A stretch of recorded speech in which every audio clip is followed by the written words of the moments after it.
नमस्कार मंडळी, मी निशा स्वागत करते तुम्हा सगळ्यांचे आपल्या मराठी जेवण ह्या चॅनलवर।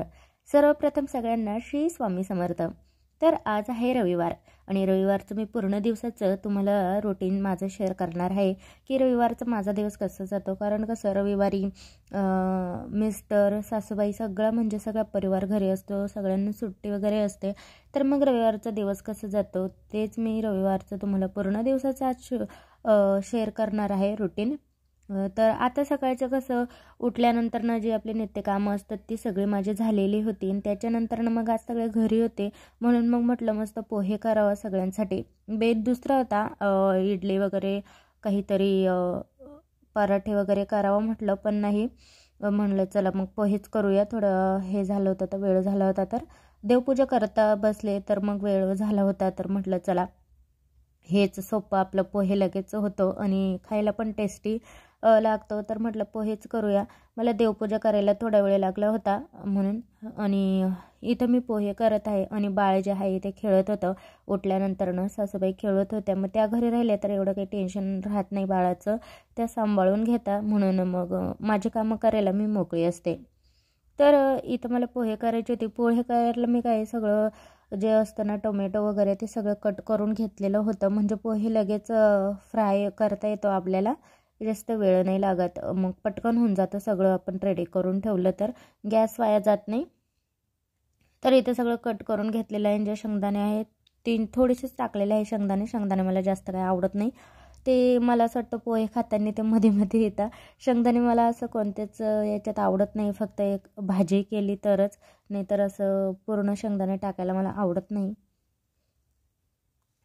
तर इथं पोहे करून घेत आहे मी मस्तपैकी सगळ्यांना।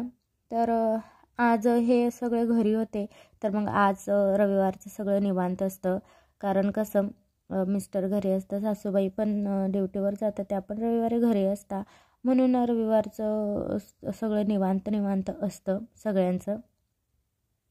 आणि इथं मग मी पोहे करताना लगेच भाजी पण करून घेत होते, कारण कसं मग वेळ पण होतो, स्वयंपाक करायला पण वेळ होतो, म्हणून म्हटलं चला पोहे करता करता लगेचच भाजी करून घेते, म्हणजे कसं स्वयंपाक पण आपला लगेच आवरून जाईल, मग टेन्शन राहत नाही। मग बाकीचे परत दुसरे कामं पण असतात घरातले सगळे, ते पण व्हायला पाहिजे, म्हणून मग म्हटलं लागतंच पोहे होईपर्यंत लगेच इकडं भाजी करायला पण घेते। मेथीची भाजी करायची होती आज मस्तपैकी। आणि मग रविवारचं सायंकाळचं कसं मग थोडंसं नॉनव्हेज वगैरे खात असतो। जर गेलोच केंद्रात वगैरे आम्हाला जायचं असलं तर मग नाही खात, जर नाही गेलो तर मग खातो, असं असतं। रविवारचं आम्ही मग संध्याकाळचं कसं देवाला जाऊन येतो, म्हणजे मंदिरात केंद्रात जाऊन येतो, परत तिथंच शनिदेव आहे तिथं जाऊन येतो, परत गणपती बाप्पांचं मंदिर आहे मोठं तिथं, म्हणजे जे रोज म्हणजे प्रत्येक वेळेस जेव्हा रविवार शनिवार सुट्टी असते ना, आमचं नेहमीचं ठरलेलं असतं की रविवार शनिवार जायचं गावात आणि दर्शन वगैरे घेऊन यायचं। तर इथं सगळ्यांना पोहे देऊन देत आहे मी। 4 म्हणजे आम्ही 5 जण आहोत, तर मिस्टरांचं अजून आवरलेलं नव्हतं, ते झोपलेलेच होते अजूनपर्यंत, कारण कसं रविवारी सुट्टी असली मग रोज सकाळी लवकर उठावं लागतं, मग मी पण जास्त काही उठवत नाही की जेव्हा उठायचं तेव्हा उठतात, मग एक दिवस तरी रिलॅक्स पाहिजे माणसाला, मला पण असं वाटतं। तर आम्ही 4 जण होतो, तर 4घांना मस्तपैकी पोहे मी काढून घेतलेले, पोहे खूप छान असे टेस्टी झालेले होते। मला पोहे खूप आवडतात नाश्त्याला, म्हणजे इडली असो किंवा आपण काय म्हणतो पराठे वगैरे जे काही पदार्थ असतात ना या नाश्त्याचे, त्यापेक्षा मला आहे ना पोहे जास्त आवडतात, म्हणून मग मी जास्त करून पोहे करायचंच ठरवते। सोपे पण असतात करायला आणि मला आवडतात सुद्धा खूप पोहे खायला। तर ह्या आमच्या आजी आहे, म्हणजे सासूबाई आहे ना, त्यांच्या आई आहेत, त्या आमच्यासोबतच राहतात आणि त्या पण रोज स्वयंपाक करते, उठले होते ते बोलत होते, मजाक करत होते, तर चला त्यांचं पण क्लिप थोडी ॲड करून दिली।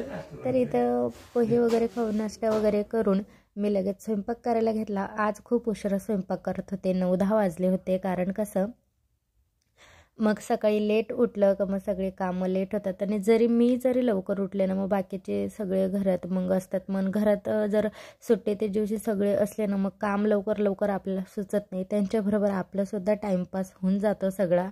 म्हणून मग स्वयंपाकसुद्धा खूप असं ऊन पडलेलं होतं तेव्हा मी स्वयंपाक करत होते. इथं भाजी वगैरे पण झालेले होते आणि मी पोळ्या करायला घेतल्या होत्या.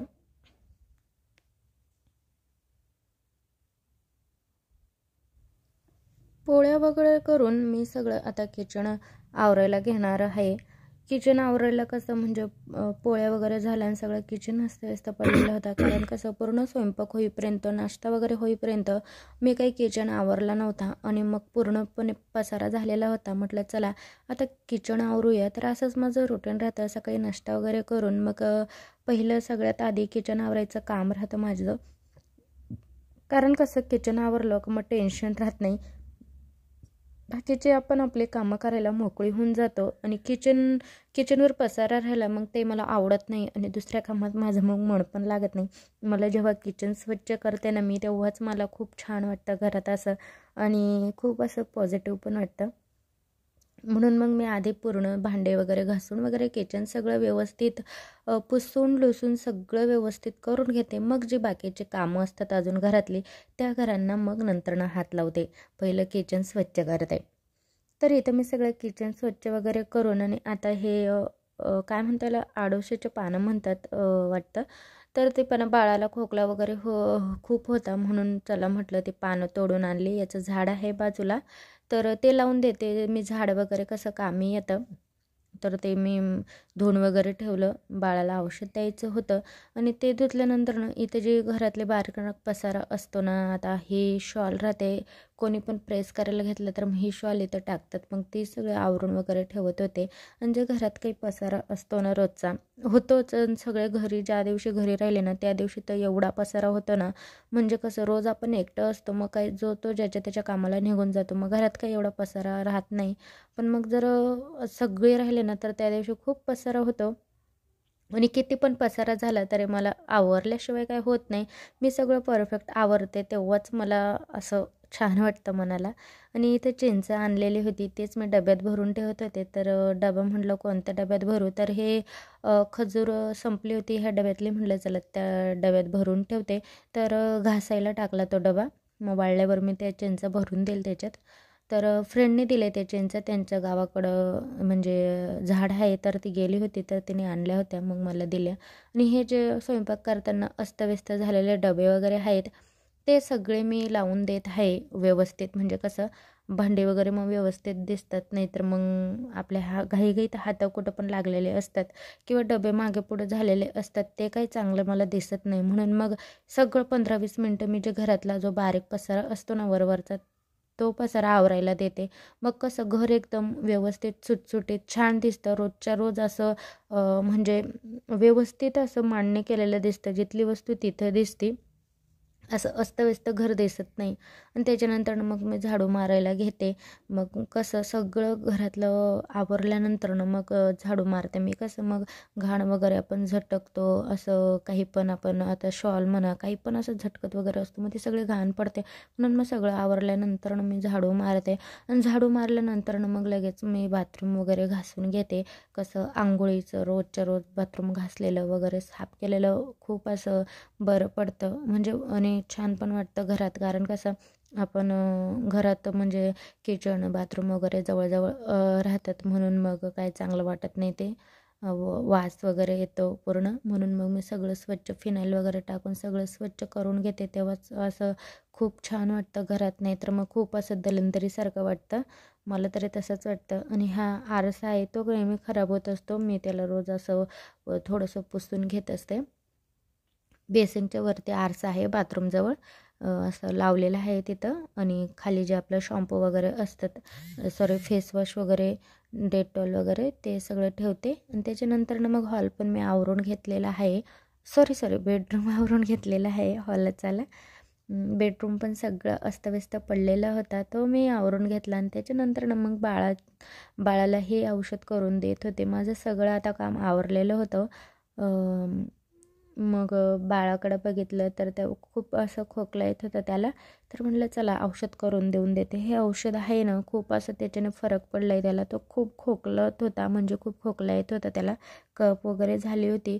तर याची औषधची बॉटल पण असते, डॉक्टर ह्याचं औषध देतात आपल्याला. म्हटलं डॉक्टरांकडनं घ्यायपेक्षा आपल्या घरीच एवढं आयुर्वेदिक औषध आहे तर तेच मी देते.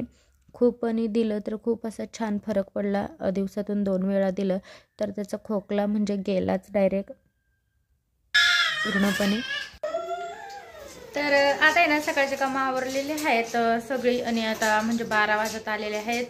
आणि म्हणजे कामं वगैरे आवरलेली, माझं जेवण वगैरे झालं, सगळं झालं. आता बाळ उठलंय तर त्याचं जेवायचं बनवायचं आहे. त्याला पण म्हणजे रोज दूध, म्हणजे दूध पिल्यानंतर त्याला खाऊ पण घालते थोडंफार काहीतरी. तर त्याला आता ते डाळींचं जे मी करून ठेवते ना पेज वगैरे, ते मी घालून देते, म्हणजे चारून देते त्याला. म्हणजे कसं त्याचे पण आंघोळ वगैरे करून, कसं ऐकतं बघा, त्याची पण आंघोळ वगैरे करून झोपी लावायची आहे. तर असं असतं माझं सगळं रुटीन. तर चला मग मी त्याला आता खाऊ घालते. मी जसं की बोलले, आम्ही सायंकाळी दर्शनाला जात असतो. शनिवार रविवार ह्या 2 दिवस त्यांना अहोंना सुट्टी असते. तर आम्ही म्हणजे जात असतो दर्शनाला. तर इथं मस्त फूल, माळ, नारळ वगैरे घेऊन घेतलेलं आहे. केंद्रात जात होतो तर महाराजांना फूल वगैरे सगळं श्रीफळ वगैरे घेऊन घेतलेलं आहे. आणि केंद्रात गेलो. केंद्रानंतरनं मग गणपती बाप्पाच्या मंदिरात गेलो होतो. तर इथं अहो जात होते, पाया पडेल तर ते मी शूट केलं. आणि इथं परत मग समोरच गणपती बाप्पांचं मंदिर आहे. तर तिथं आम्ही आलो होतो. तर छान वाटतं असं. आठवड्यातून सगळे कामात बिझी असतात, मग एक दिवस काढून असं देवाला जाणं किंवा इतर गोष्टी करणं किंवा थोडंसं दोघांसाठी वेळ काढणं, हे म्हणजे प्रत्येक शनिवार रविवार आम्ही ठरवलेलं असतं, आम्ही जातोच. आणि कसं मग आठवड्याभर असं जमत नाही, जो तो ज्याच्या त्याच्या कामात असतं. आणि असं मन पण असं फ्री फ्री वाटतं खरंच, असं जर गेलो ना देवाला वगैरे. आणि तिकडंच मग थोडंफार एन्जॉय करायचं, छान, खूप छान वाटतं. म्हणून आम्ही मुद्दाम जात असतो बरं का. दर्शन पण होऊन जातं आणि सगळ्याच गोष्टी होऊन जातात मस्तपैकी. तर आय होप व्हिडिओ तुम्हाला आवडला असेल.